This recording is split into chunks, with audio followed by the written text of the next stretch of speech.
Hey, good morning, everyone. Good afternoon, good evening, depending on where you are in the globe. My name is Monica Cornetti, and I'm game master of the GamiCon events. We have two events each year. One is live that we co-locate with Training Magazine's Tech Learn Conference. And then we also do a virtual because that enables us to really have a truly global event where I get to meet new friends and colleagues like my guest today, who is Kimba Cooper Martin. And I just discovered her in my social media feed. I could see things she was working on. I was like, well, I need to meet Kimba and see what it is her focus is. So Kimba, thank you so much for joining me today. I'm delighted to meet you. Thank you for inviting me. This is a wonderful opportunity. Yeah, it's really great to be here and to get to meet you from through the Zoom world. Yeah, through the Zoom. And so you're based in Great Britain, in the UK? Yeah, I'm in Bristol in England, yes. Yeah, excellent. Have you gotten involved with the Gamification Europe conferences that they hold? I think they held it in Bristol 2 years ago, maybe 3 years ago. Who knows? Pre-pandemic, I guess. Yeah, so I started doing my gamification stuff and kind of pivoting officially kind of just around the pandemic time. So I've not actually had the opportunity to do any of this stuff in person yet. So I'm really excited to get involved and meet lots of people who are also doing gamification stuff, because it feels a little bit, you know what it's like working from home, it's a bit isolating, all that kind of stuff. So yeah. Yeah, exactly. And that's the thing that when you start getting out there into the community, you find that there are these people literally from across the globe. And actually here in the United States, we're a little bit behind work that others are doing, like in Asia, Turkey, Netherlands, the UK. So that's one of the reasons that we launched GamiCon back in 2017, was because I knew who I knew, but I knew there were also lots of people out there doing really great work in this field who I had never met. So GamiCon was a great way to start expanding our network and meeting people like yourself. So talk with me about what you do. You're focused on, it's digital. So it's, well, you tell me instead of me telling you, right? So what's your focus? Okay, so I came from this having run a digital marketing agency, but with lots of I was naturally gamifying things without thinking about it in my personal life as well, my professional life. So I thought, if I'm going to start gamifying things for other people, I need to do things I've got experience in. So I started with courses, launches, memberships, and social media, because those were the kind of things that I was naturally gamifying anyway. And I thought, well, I can add some value here because this is my area of expertise. And you can gamify so many things that you could do so many things. I thought, well, if I just stick here, that'll be my best bet. And yeah, so far so good, can't complain. Yeah, that's exactly what happened with us also. When I first got started, well, I was doing gamification for 3 years before I knew it actually was a thing. And actually one of my clients said to me, I know you do that gamification thing. And I was like, I do what? And I didn't even know what she was talking about. And that was in 2012. But when I started getting out there and interacting with people more, and realized like a lot of my colleagues, like they're doing social facing or more consumer facing, like you're doing, like what you're doing.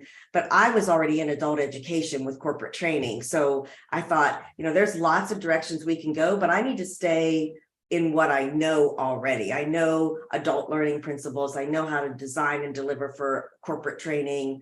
So although there's other great work happening, that's where I wanted to focus. So talk with me about what's an example of how you might use gamification in memberships? Is membership programs still a thing?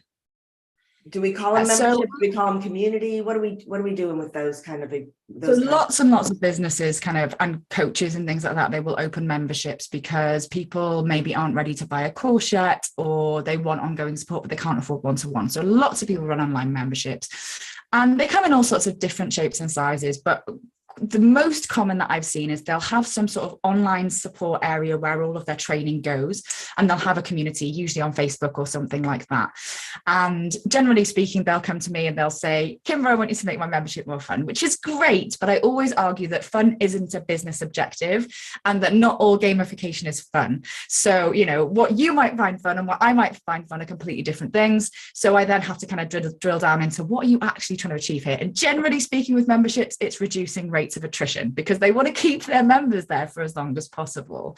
But it's not all about them. And so we go kind of down the rabbit hole of working out who their members are and what they actually want to get out of being in the membership, why they're actually there, and then kind of making up something that makes sense for them and their members. So I say making up because gamification is a bit of an art as well as a science, as you know. So it's a bit of test and learn. So you'll put together a bit of a narrative that makes sense for whatever they're teaching. So I don't know, let's say that it's fitness, then we'll create a narrative around that somehow.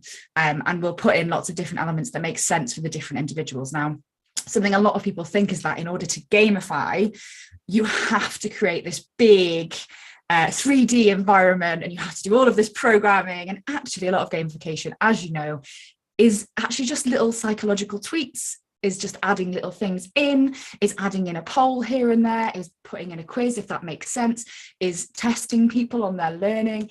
And what I've also found is that people who run online memberships and things like that, they tend to have not come from the background you've come from. So they don't know about education and learning and all of these little things that you can add in. And so that's what we do. We kind of build it to suit and to be bespoke for them and their audience, but we give them 3 options generally. So we give them low tech. So create this image in Canva and put it out on your thing and try that out.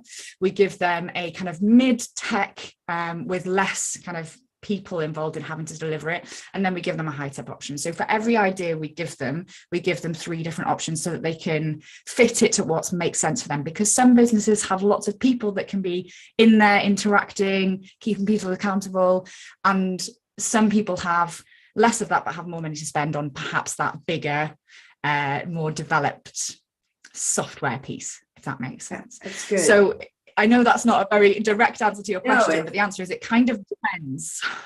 Well, and that's really good. And so does it matter what like platform they're using for the membership? Like if they're using something like just Facebook or a platform like Circle or even something like Hobby? So generally they'll have a couple of things in tandem. So they'll have their Facebook community and they'll use something like Kartra or Kajabi or maybe their own website. And so what we'll do is we'll ask them, what are you using currently? So that we can see what functionality is available, what we can add in there, whether there's, space for things like progression. And if there's not, we'll ask them, how open are you to changing away from that platform to add things in? But where possible, we try to help them stick with their existing software, because it makes the transfer for them and their members from a non-gamified solution to a gamified solution much more easy, and they're less likely to lose people during that kind of weird, we're now on top of gamifying things, we're now changing to a whole new platform. It's a bit too messy, so we do try and help them to stick with what they've got if we can. Yeah, really good. So when you think about the impact that gamification can have on memberships, launches, courses, you mentioned that attrition is one data point you're trying to impact. Do you use it? Can it be used to attract people or are they already attracted for another reason? Like they're already there, and so now we're going to get them into the community more. You can do. So what we generally will say, like, we'll figure out what their main business objective is based on the problems they're seeing. So that could be attrition. It could be a lack of engagement. It could be that actually people are getting results, but they're not collecting testimonials. And all of these little things can be used then to attract more people into the membership. So it's kind of, I talk a lot about the win-win. So your audience wins because they get what they want out of the membership, and you win because you use that information, that new data, to be able to then promote the membership more and get more members in. And also, if people are getting what they want out of the membership, they're going to be so much happier. They're going to talk more about the membership and they're going to attract more people in. So it definitely is a win-win to do that. But there's so many things you can use it for.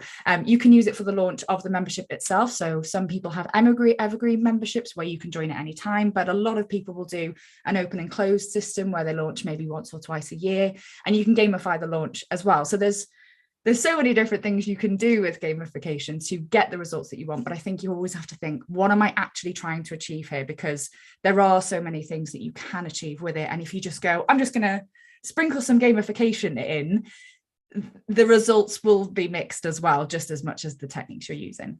Yeah, very good. So that brings me to another area that I know that you do focus on, and that's the whole idea of ethical design. And I want to ask you about that.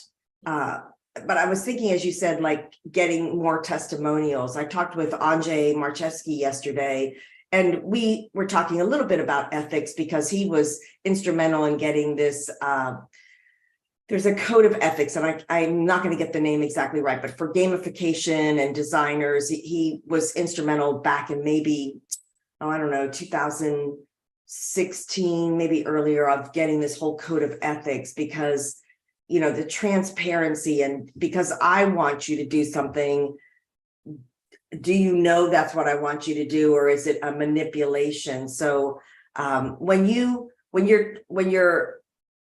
when someone's asking you about, what do I need to know about gamification? What's one key thing that I should focus on? Would you say that deals with the ethics side of things?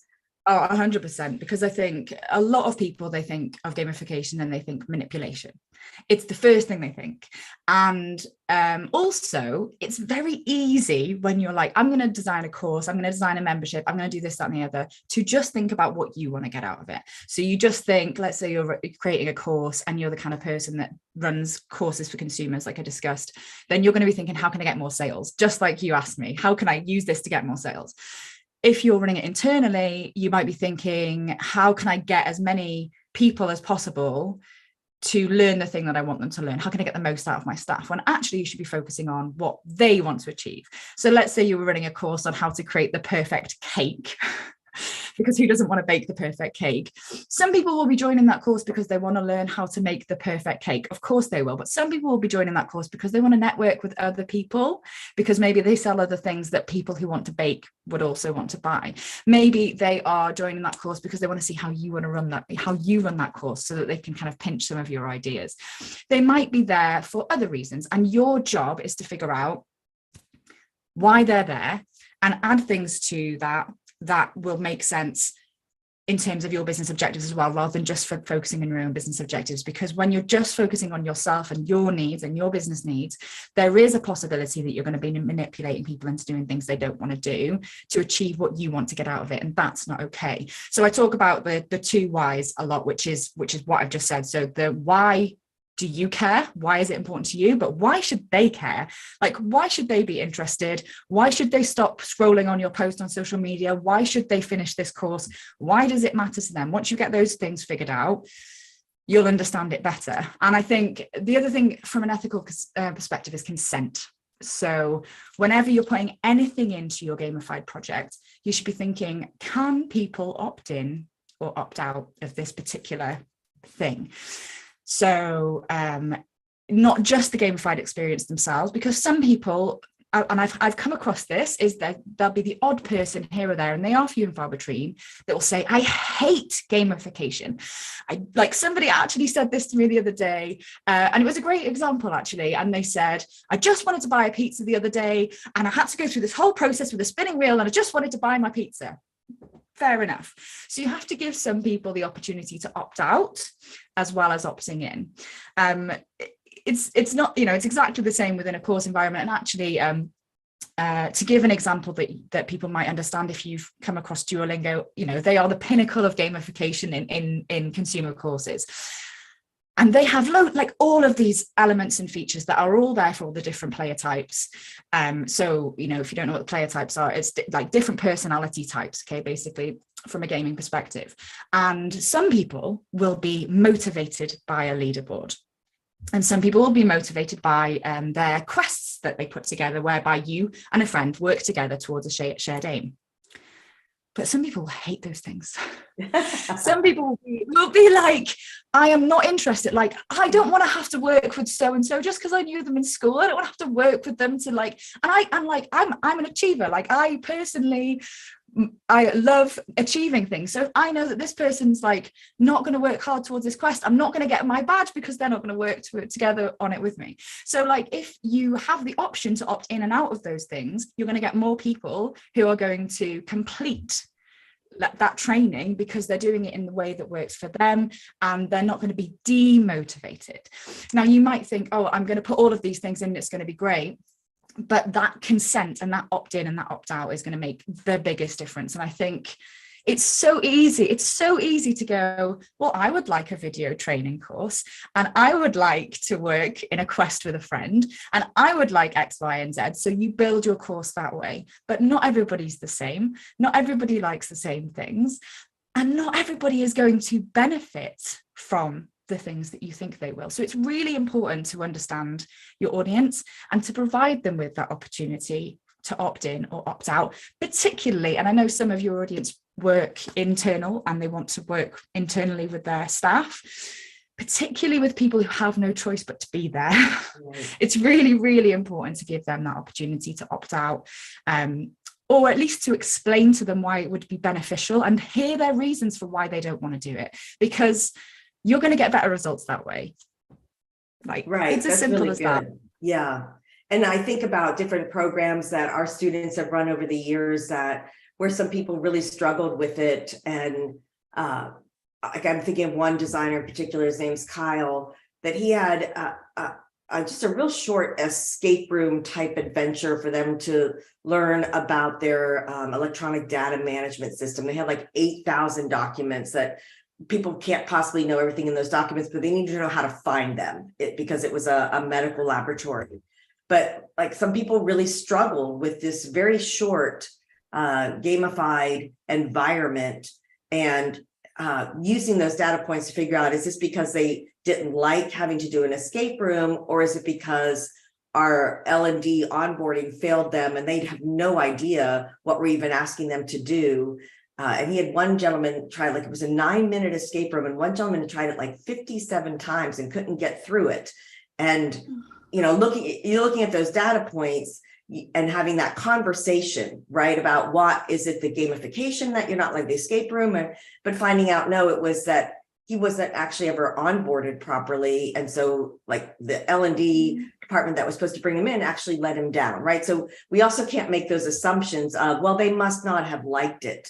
But the reality was we weren't meeting them where they are and helping them to be successful, which is what our job is. As an L&D professional in corporate training, our job is to make sure that you can comprehend this information, practice the skill, and be able to apply it, because evidently you need to be doing something in the workplace with this content that we're submitting you to, right? That you have to submit yourself to that is required. You have to do this.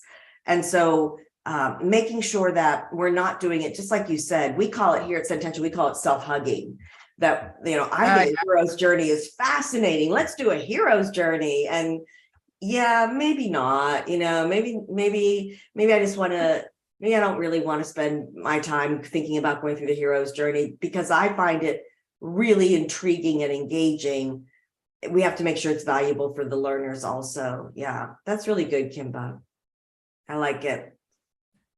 It's interesting, that self-hugging thing. I like that a lot. Like, I like that concept, because it's like, I really like doing this thing, so I really want to share it. But like, even in person, like back in the day when I worked in corporates, and they'd go, let's do a role play, and I'm like, no, I don't want to do a role play. I really wanted to learn the thing because I'm an achiever, but I just didn't want to do a role play. And so then all I can think is how anxious I am, how like worried I am, and I do a bad job, or I will run to the bathroom and like hide until it's over. So giving people the opportunity to learn in different ways, to do the thing that you're offering, but in a slightly different way that works best for them, is going to get better outcomes for everybody. And then you all win. That's the whole point. It's right. Gamification is all about the win-win. How can we make everyone get the best results possible for them?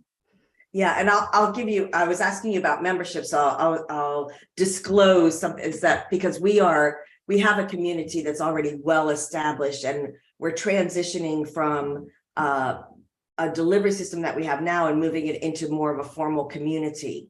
And one of the challenges we were talking about over the weekend is a lot of the things that we think about with that community have to deal with status, right? It's access, it's privilege, it's inner circle.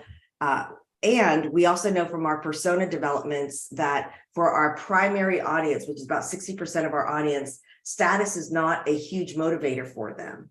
So if I start building a community around status items, access, it'll crash and burn, because that's not why they're there. That they're there because they don't know how to use levers in storyline and want to learn how to use these triggers properly, right? I mean, they're not there because other people are there. The only reason they're interested in other people is like, what do you know about what I need to know that you can help me with?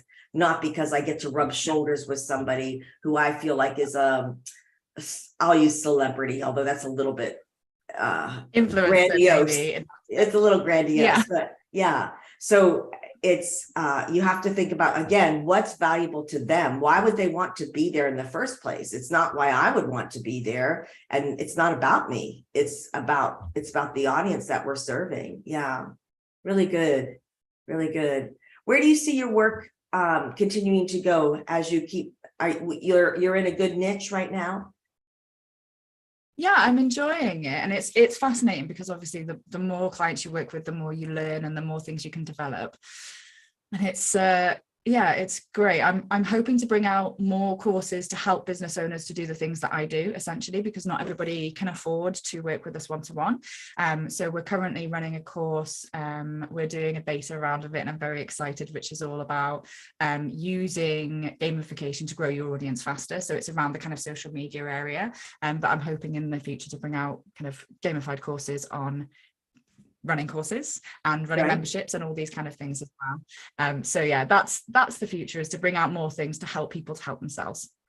That's really good, Kimba. And I really want us to stay connected because I know that we encounter a lot of people who it is outside of where our focus is, and knowing that you have courses out there that people can access, because that is one thing also about our personas that we know is the majority, like 85, maybe even closer to 90%, score off the charts in curiosity. They want to learn. It's not just about like, oh, what's over that hill? It's about, oh, well, how would you do that? I want to learn more about that. So they have this real high curiosity about learning and for learning's sake, which a lot of the people in our courses don't have that curiosity.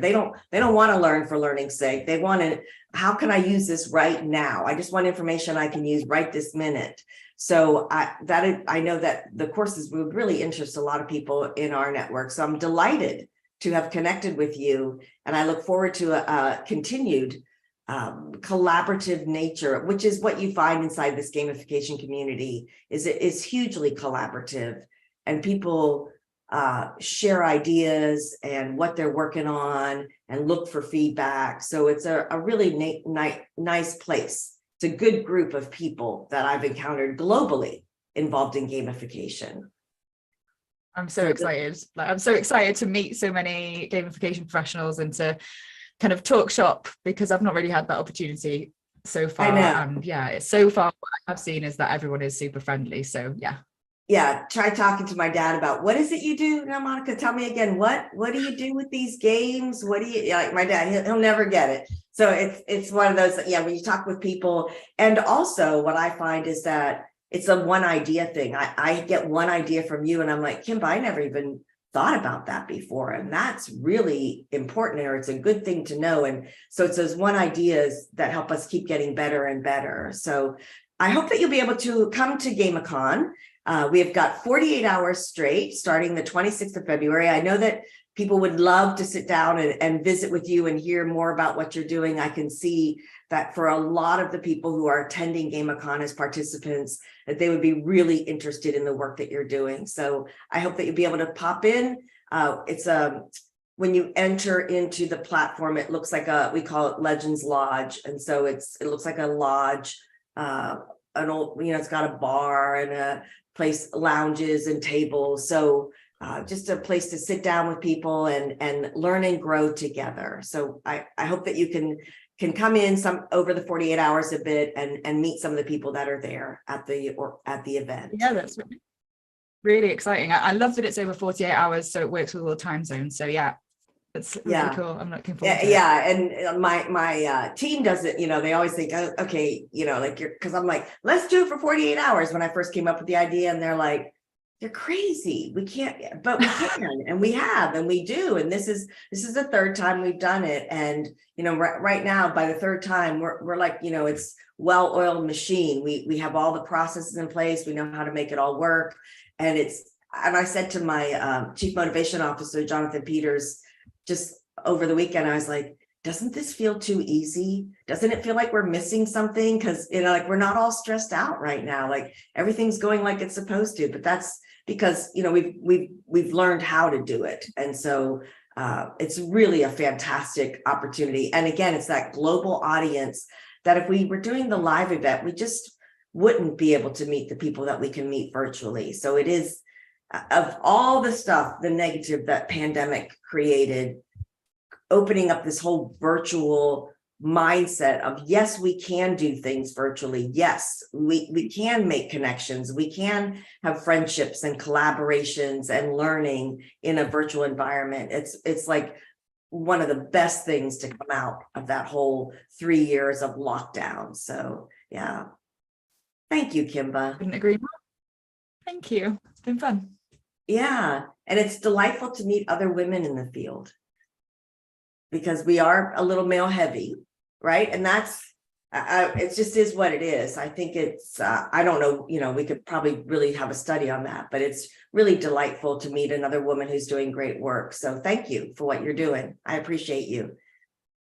Oh, I appreciate the opportunity. No, I really do. I don't know whether it's because it's games or because it's a tech field or what, but yeah, I guess. Yeah, I know, right? Because you think, well, it's games, but a lot of 50% of people are women. Tech, yeah, very much for tech. It could probably be that, but it is a little male heavy. So nothing wrong with that. I mean, I don't have it, but it's lovely to see other women stepping up and moving into positions of significance and impact. So it's really great to meet you and get to know you. So thank you, Kimba, and we'll see you again sometime real soon. Thank you. Bye.